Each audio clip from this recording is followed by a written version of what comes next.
best nuggets I've ever heard before. And it's most ETAs don't look like Elvis, but they sure look like each other. And it's interesting. I mean, it is, right? And there again, you only have a certain number of guys that when they walk out on stage, you're like, oh, wow, that dude looks like Elvis. This dude right here. Like, I hear the gasps. Like, I've seen Pelton walk on stage and people are like, wow. Wow, he looks great. Cody Slaughter, same way, Clutch. Yeah. I mean, the guys that I keep mentioning. Now, the only one that I don't hear that for is Dean. And what Dean lacks in look, like his look of Elvis, like he's gotten great at his makeup. He really has, especially, it looks really good on stage.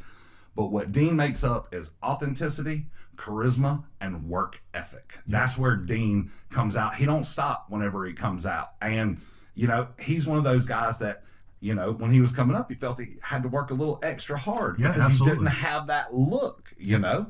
So absolutely. Yeah. And, you know, also his musicality, the sit-down stuff that he does, all that. Dude.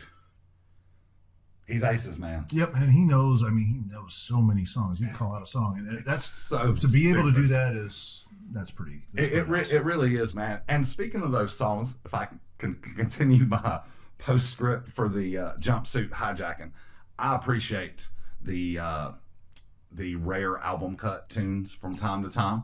Like, I really do, especially we had a couple from Jailhouse Rock. Yeah. That I mean, that's probably my favorite Elvis movie, or King Creole, obviously set in the world, and then Follow That Dream. I mean, you know, we all need a guilty pleasure. Okay. But, I mean, come on, man. Starting a roadside casino after homesteading, it's gold. Anyway, I digress.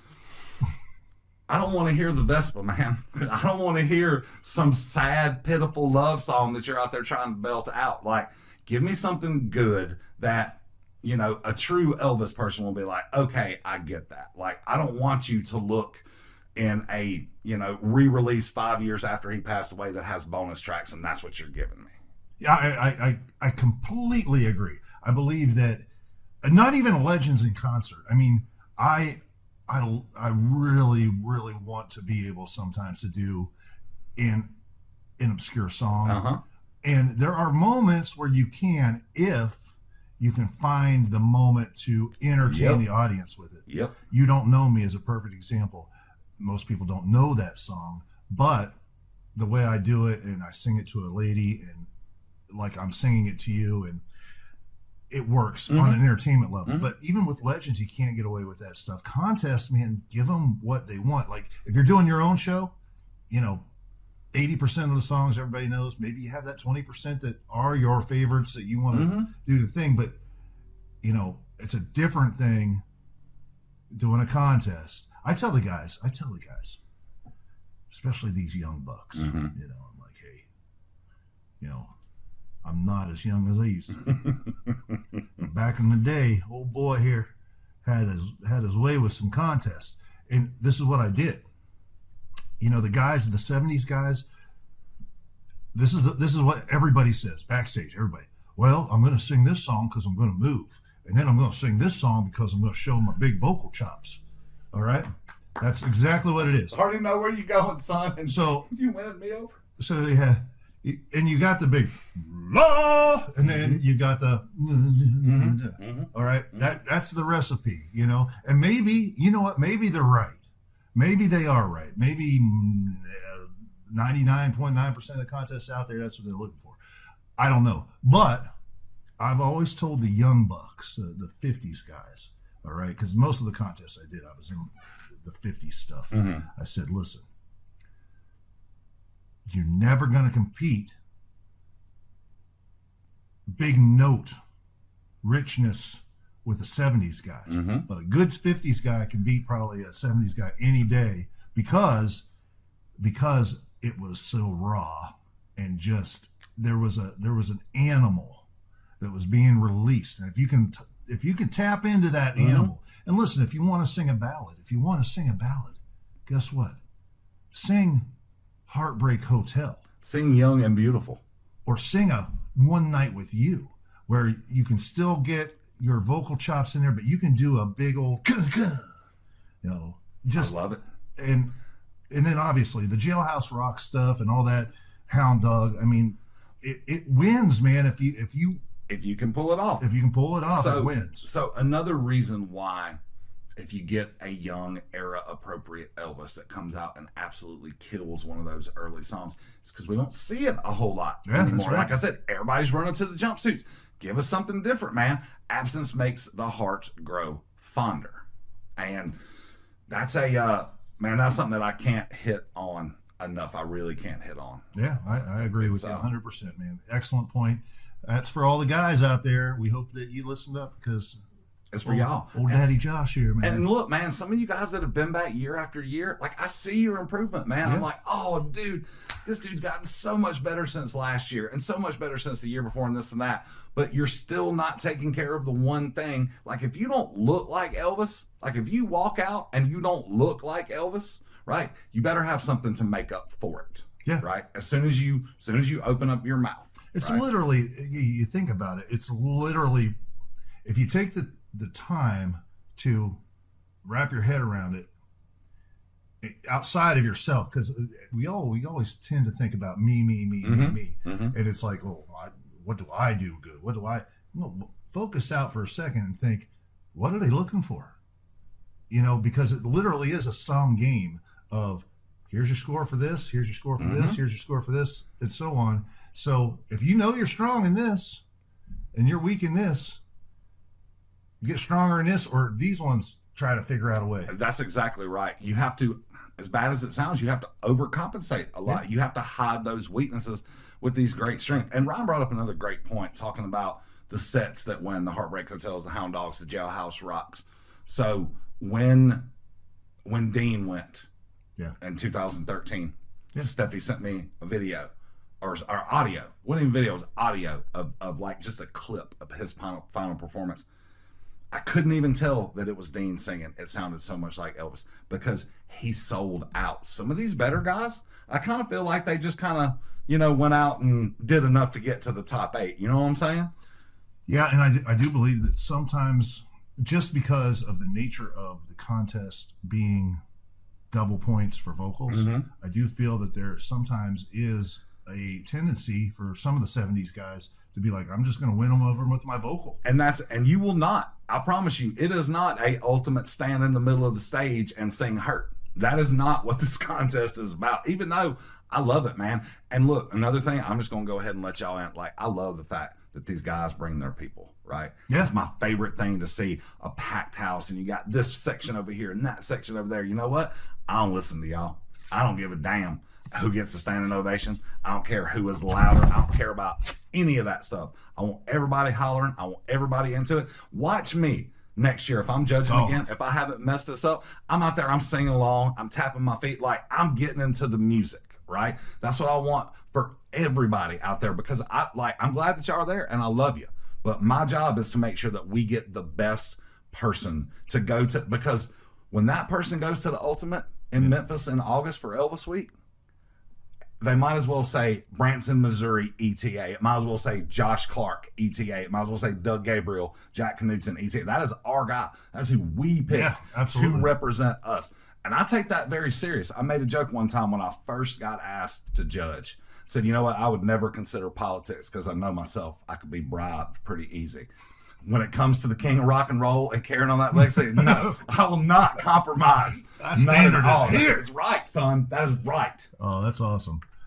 Well, let's just break down a couple things here. I want to get your opinion.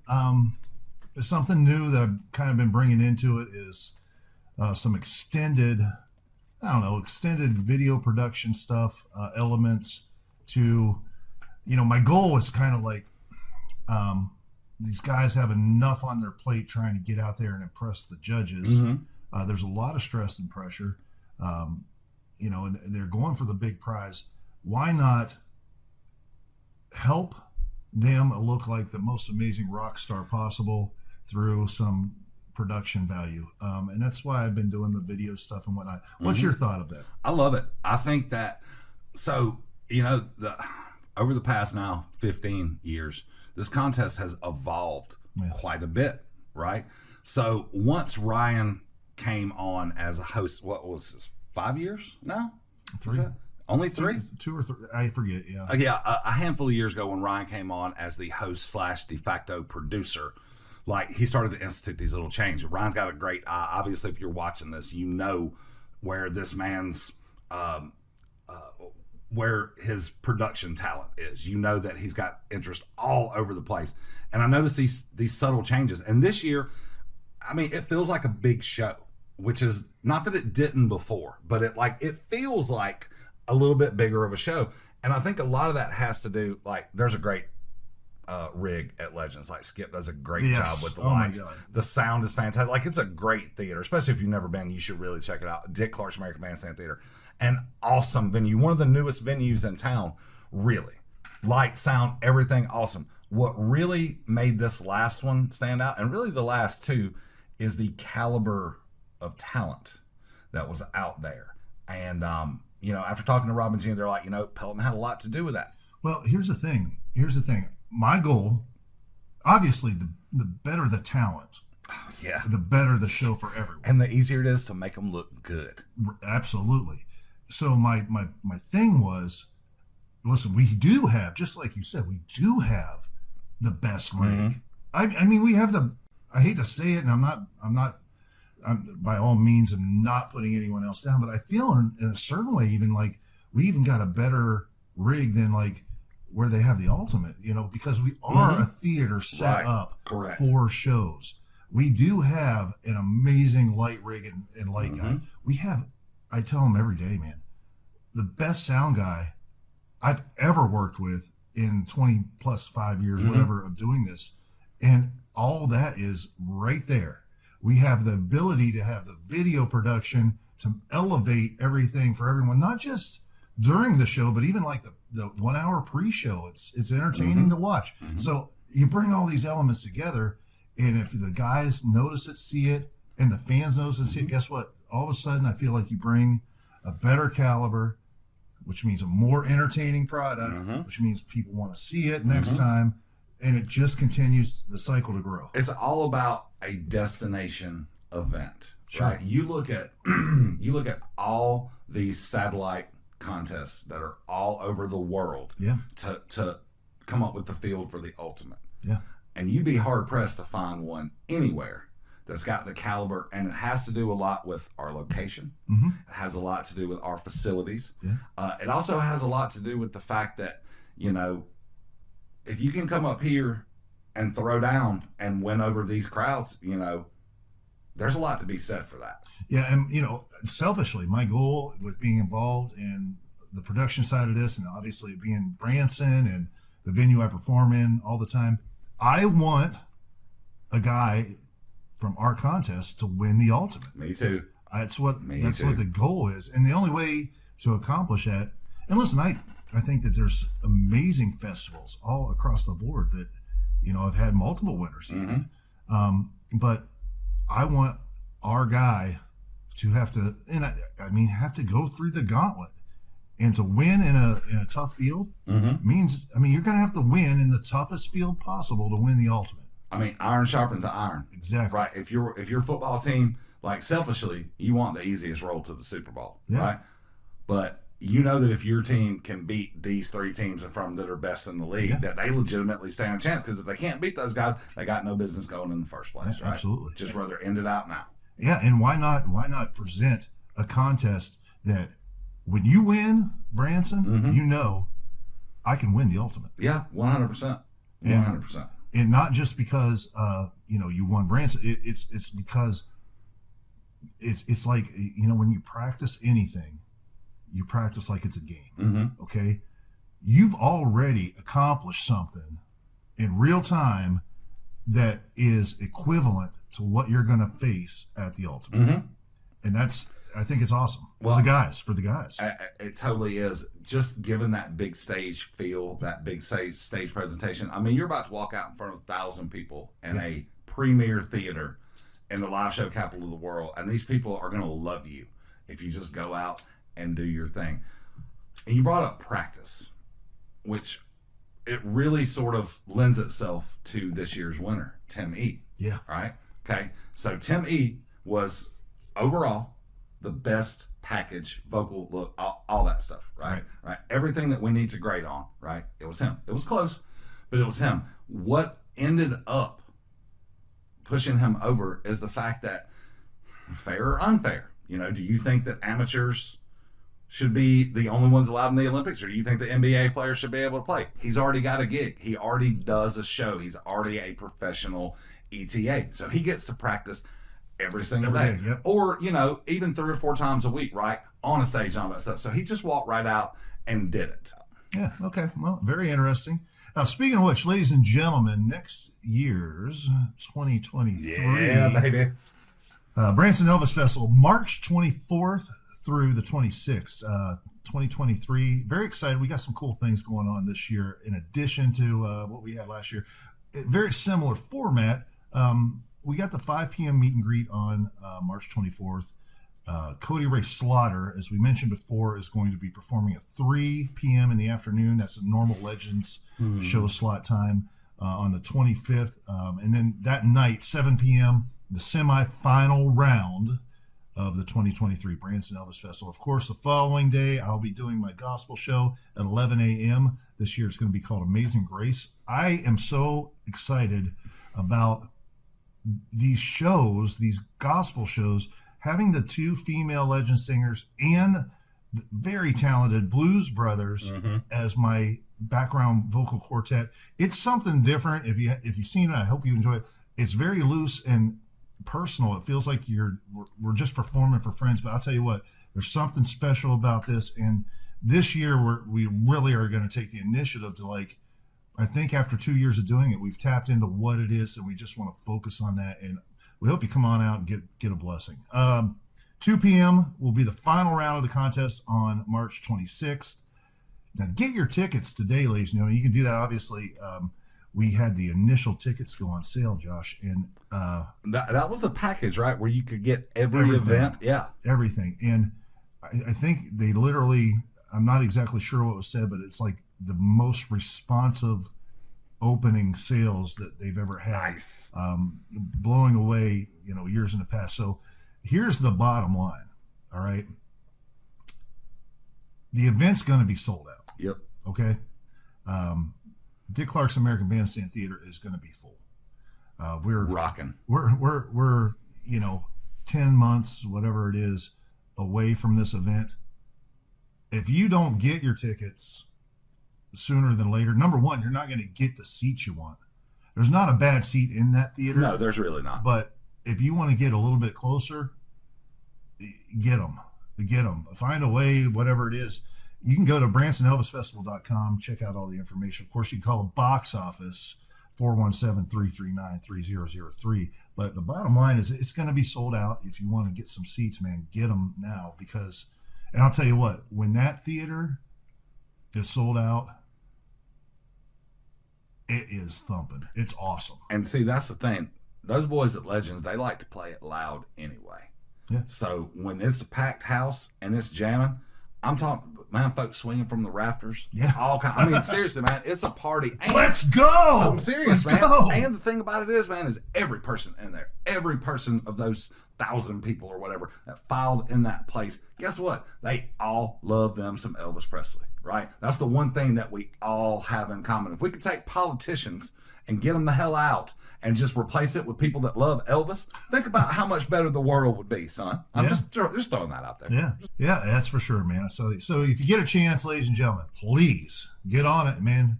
I'll tell you what. If you're not there next year, you're going to miss out on something special. I think this year was special. It was. I think though that next year is going to be that much more, and I'm excited about it. And it's almost like a rebirth. It's almost like when you add, so you can see where it went from just the one night contest and then like the Friday and the Saturday and then, okay, the Sunday was added, right? And you can see these baby steps. I believe that this format that they have for the Friday, Saturday, Sunday with the 3 different shows, with the meet and greets, with the after parties, with the 2 contest days, I think that you see it in its final form. Yeah. I think that this is what the Branson Elvis Festival, I think it has achieved its final state of metamorphosis. And I think this is going to be it. And look at the guys that you can get to come in and do these shows. You can rotate them out every year. Or, I mean, come on, y'all. Cody just lives right down the road in Harrison. He ain't doing nothing. He ain't doing nothing at all. He could come up here and play. I'll tell you this, though. I agree with what you're saying, but, however, comma. however, ampersand, whatever. Mm-hmm. No, seriously, Walk away and you will know. I'm up to something. I love it so much. You